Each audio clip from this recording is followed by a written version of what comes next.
All right, guys. So today we got the 1600 out. We're gonna just go over and show you some of the reliability issues this car's had since it was new over the last, how many years has it even been? A lot, since 1968. This is not a very complex car at all. It's probably the most simplistic car you could possibly get. And today's the first day I actually got to drive it a little bit. We didn't drive it far, maybe 1 mile in total. And it's just so different than the other cars we have here to drive. So let's go over a few things with it. We're gonna show you under it and in it and around it, and describe some of the things that go wrong on it. Okay, we'll start off with the body stuff first of all. This whole car has aluminum trim, so it dents very easily, right? And another thing about that trim also is, you can see in the front, this car, it has some surface rust. The trim, where that screws on, can make the car rust out under the trim. And also, all this is all aluminum, so any little ding or anything on those grills is really gonna mess them up. These cars also, in later years, had a lot of problem with all the seals rotting out, like any older car would. On these cars, it's kind of like an old Porsche. They have like a bead that goes in the windshield rubber. You pop it out, you peel the bead out, and essentially you could just pop the whole windshield out. The back glass is the same way. Very similar to the G-Wagon, actually, except the G-Wagon doesn't have the center piece in. And there is that. So anywhere on these cars there's anything bolted on like a mirror, that's where they're prone to rust. That traps water, moisture, whatever have you. And they're a very cool car. You can see the very large back vent windows. Those pop open to vent. And just a lot of detail. And you can see here on the rear a little better where the trim's at, where it's more likely to rust. I mean, this one's pretty good. You see some very old style license plate lights. Just kind of the way everything's set up. This one still has the original emblems on it, the hand-painted emblems. A newer BMW, of course, would be like a plastic cover on it. This does not have that. A very primitive car. The drawback of these cars, I would say body-wise, if you ever get hit in this car, somebody hits you at all, it's over. You can see on the quarter panel, the quarter panel carries all the way through. There's no seam. There's also no seam, or there's a seam, but it's welded, that goes through the back plate and all that. The front's a similar setup. And the way the fenders are on these, let me pull this up and show you. The fender does bolt in, but as it comes up here to the front, as you can see, there is a seam, but it's all welded. So it doesn't really separate very easily. And up here, there is no seam at all. So you actually have to cut that separate. So the whole front piece is essentially one piece. The core support and the fenders. So in these cars, as far as engine goes, they were pretty versatile. Now, they had, like anything else with a carburetor, they had carburetor issues, especially if they sit very long. This one's weeping out of the water pump, so it has your basic stuff. There's very few things in this engine that'll keep you from driving it, though. That's the catch of it. And you can see here on the strutter or the shock towers how the rubber mount's kind of getting rotten and things like that. Like anything else, spark plugs and wires has points in the distributor still that has to be adjusted all the time. But everything's very doable. Now, the Achilles heel of these cars, well, there's not a lot of them around. There's two reasons. For one, there was never very many sold here at all. These are all imports on the 1600 models. And so there wasn't many imported. They're fairly expensive back then. And that's that. But rust was the main killer of these. And a lot of these cars you see are rusted out up in here. All these cowling trays are all rusted out.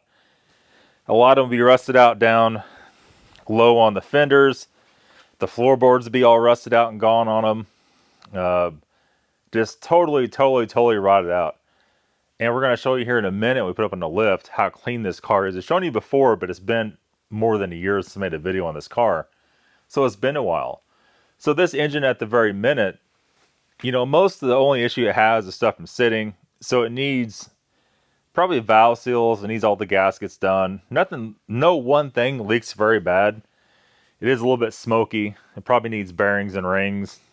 And like I said, valve seals. Just kind of everything cleaned up. It's such a little engine. It's so easy to work on. It doesn't really take much. We already did a new fuel pump, a new carburetor. So kind of the big money is already done on it. Other than the spendable parts, that's really about everything. Charges good. It doesn't overheat. Everything seems to be pretty stable on it.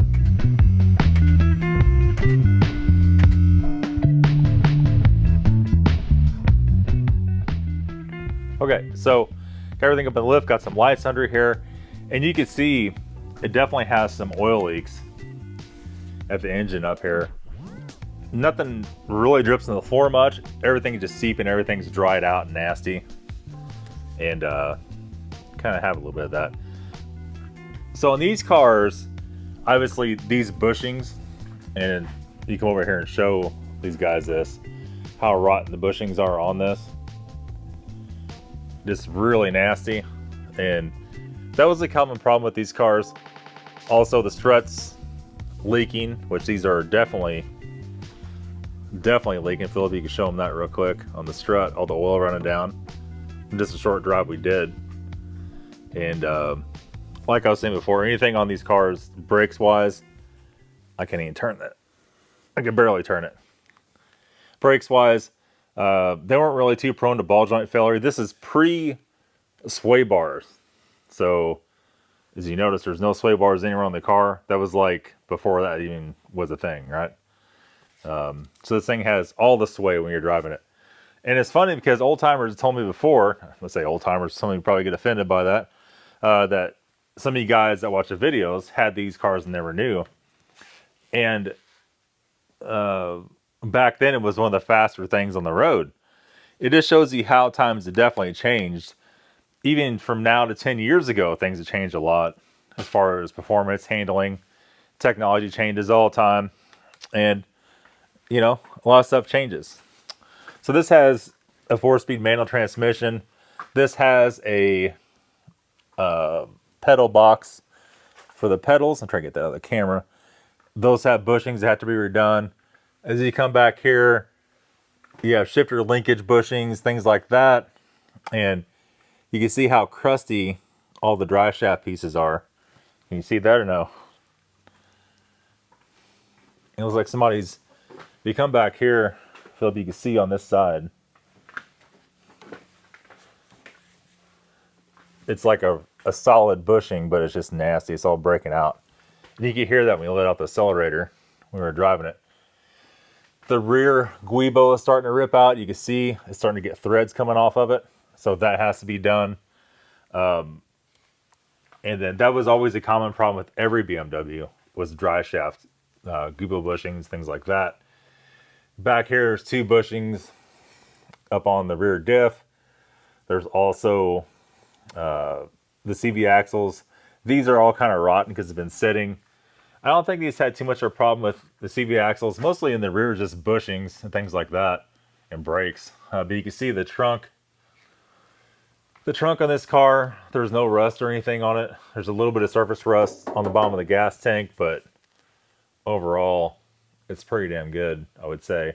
A lot of these cars, this hook's totally rusted off and ripped off, and this is all rotted out. But overall, this car's escaped most of it. Whether it looks good on camera or not, well, that's kind of debatable. But in real life, it's actually a really good start. And I guess where we're down to right now is, am I going to keep this car? I really don't know. We were just talking about it right before we shot this video. Like, what's the actual direction for this car? Do I have time to restore this thing? Do we have space to restore it? We have so many cars right now. We have trouble keeping everything inside out of the weather. And in fact, we can't keep it all inside out of the weather. 1 or 2 has to sit outside all the time. And if we're going to keep buying more cars, we're going to be in a space room. So does this fit in? I really don't know. This still has, the last time it was titled was 1972. And so we still have that title. Is a title that old still good? I guess. I mean, stuff like that doesn't really expire, but we have to check into that. There's variables to it, like with any old restoration project. But isn't going to be worth dumping 5 or 6 or 7 grand in this thing to get it right? I don't know. Let me know what you think in the comments. But that's our reliability video on the 1600.